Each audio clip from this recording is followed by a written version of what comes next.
Hey students, this is Justin. I'm just hanging out in the youth room by myself this week. It's a little bit strange, but these are weird times that we're living in.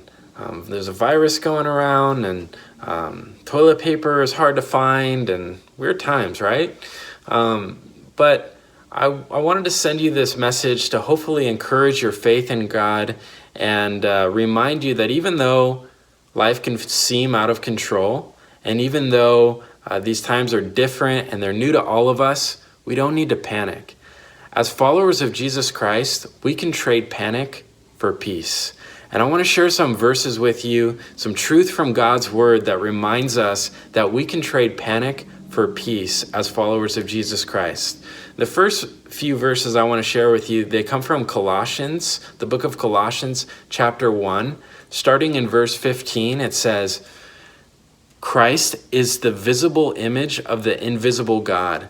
He existed before anything was created and is supreme over all creation.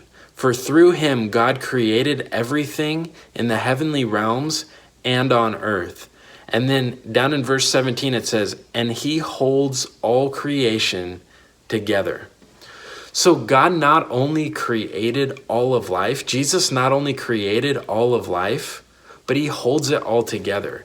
He didn't just create life and then walk away. He's still with us. He still knows what's going on in our lives. He still knows what's going on in this world. And he's holding it all together. It's not out of control. It's in God's hands. And we may not understand every situation in life, but it's definitely not out of control. God's in control no matter what. He created life and he's holding it all together. Now, imagine this for a minute.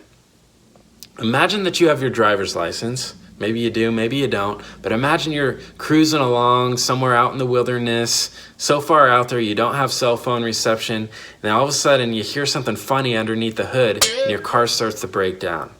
Yikes.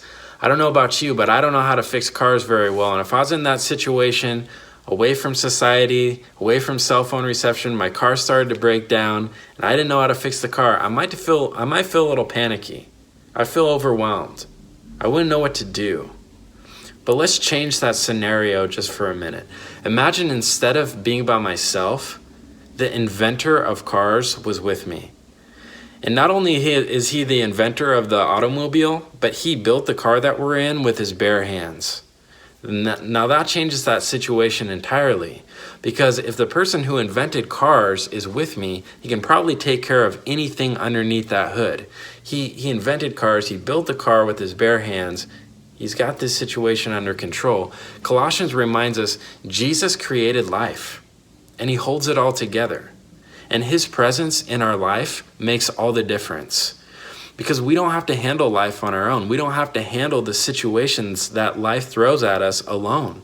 We have him with us in the car, so to speak. And when we remember that and we trust in that, that's the first step to trading panic for peace.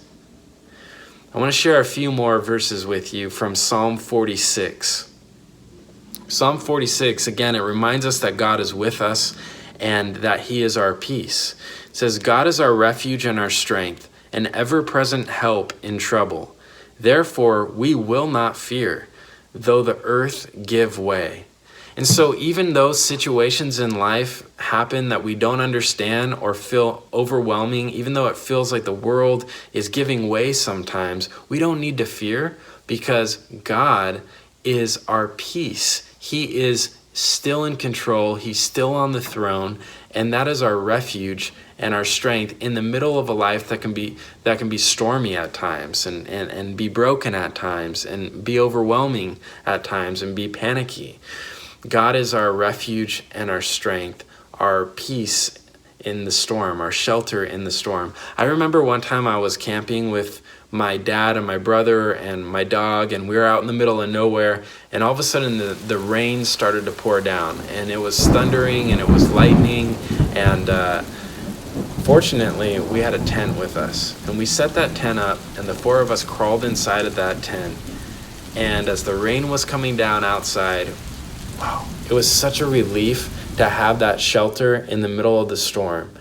And likewise, it is such a relief to have God's presence with us in the middle of life's storms. He is our refuge. He is our tent, so to speak, that we can crawl into.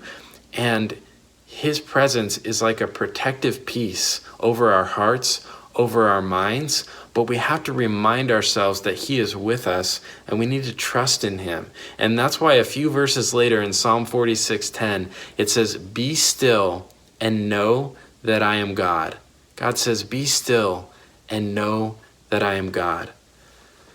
Now, I have a tendency to get distracted from that fact, that he is God, that he's in control.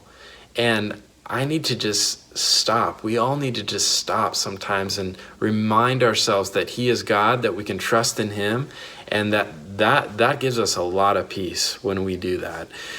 I don't know if you ever go running. I don't do it too much because it hurts.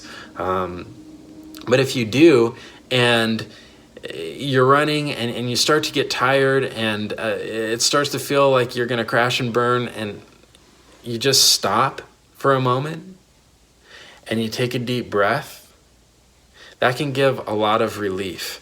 And likewise, when we're going through life and it can feel crazy and we have a lot to do, when you just stop and in the middle of all that, you remind yourself, he is God.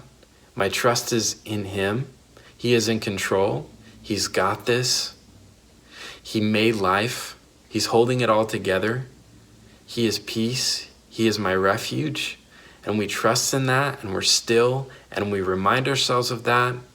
That is how we trade panic for peace. Students, I miss you guys. I'm looking forward to the day when we can all hang out together, have fun together, share life together, play games together. Just be together again. But until then, I encourage you to make the most of this season. I'm going to try and send you some videos that I hope encourage you and help you to reflect on your relationship with God and grow in your relationship with God and your trust in him. I encourage you to read the email or the text that I send with this video that gives you some reflection questions, that also will give you a link to our Sunday messages so that you can watch church live online. And I hope that encourages your faith in God as well.